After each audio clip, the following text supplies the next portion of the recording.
So here's how the controls in the original Crazy Climber worked. In order for me to climb this building, I had to use both hand controls and alternate.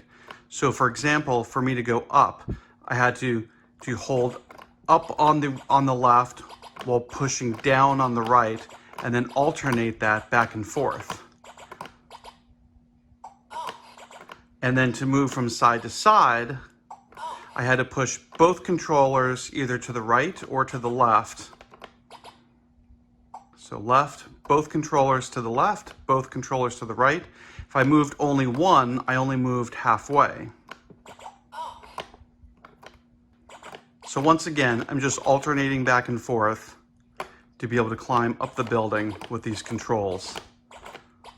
So it's like left is down, up is right, left is down, up is right, and then back and forth. You basically controlled each hand individually.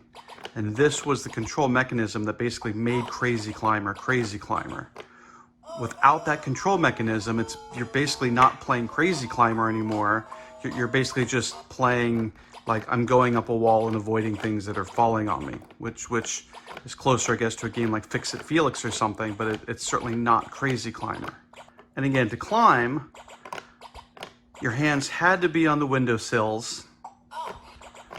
If there was a closed window, you kind of had to sneak past it a little bit, but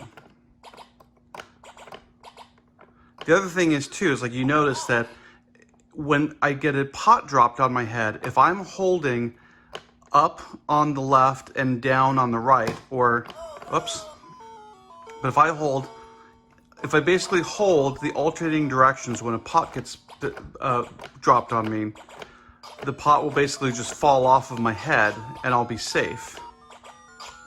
So then the issue here with the Crazy Climber Redo is that it just doesn't control like the original arcade game.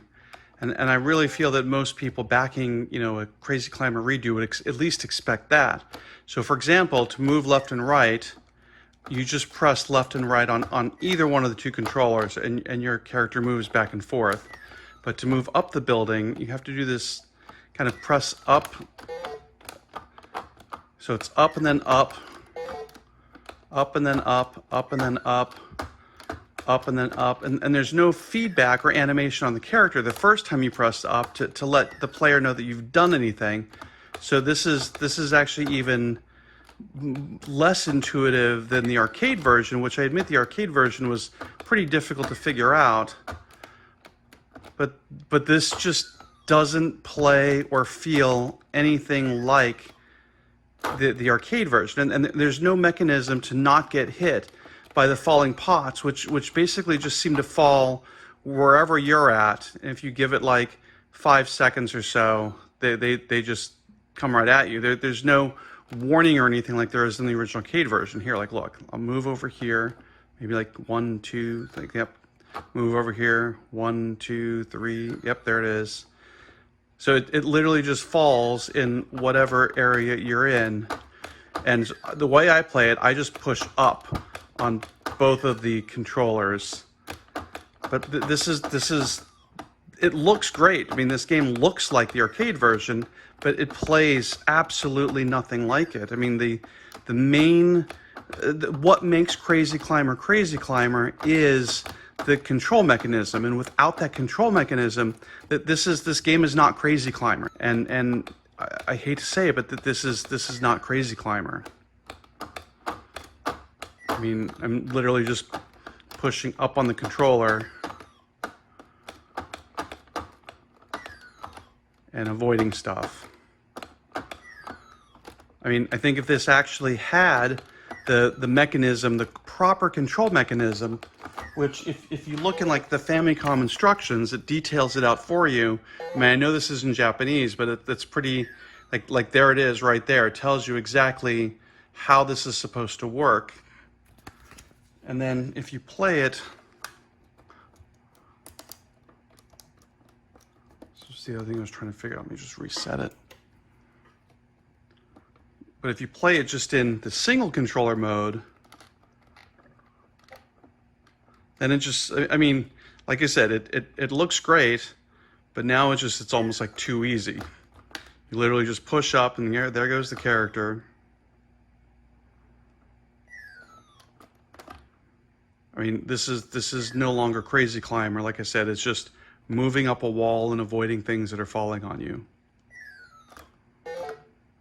Even the Atari 2600 version of Crazy Climber, which used a single control, felt more like the original arcade game, where you had to at least push up on the controller and then down again. And left and right at least felt, even though it wasn't using both controllers, it at least felt a little bit more like the arcade version. The ColecoVision just doesn't, like honestly, I would even have to say that this controls better than the ColecoVision. And same thing here, where if I hold down while something is falling on my head, then I don't die. To wait for that window to open. I mean, again, I hate to say it, but I actually think that this Atari 2600 version plays better than the current version of Crazy Climber Redo. And I really do think that Crazy Climber Redo could get to this level, but I think it's just going to require a lot more work. And I'm really afraid that once those cartridges start shipping out, and people that have paid money to be on the Kickstarter see that the game is, other than looking like the arcade version, kind of resembles very little of the arcade. I mean, there's none of the King Kong bit, there's none of the birds dropping poop on you, there's none of the characters dropping stuff out of the window. Like, all the elements that made Crazy Climber are not currently included in Crazy Climber Redo, and I really think that a lot of those things need to be added, and the game needs to be completed before it actually gets released to the public. So that's my take on things. And I wish the project the best, and I hope it can be at least. This is honestly, if you've never played the Atari 2600 version of Crazy Climber, it's actually very good. And I always enjoyed playing this version. Anyway, there you go.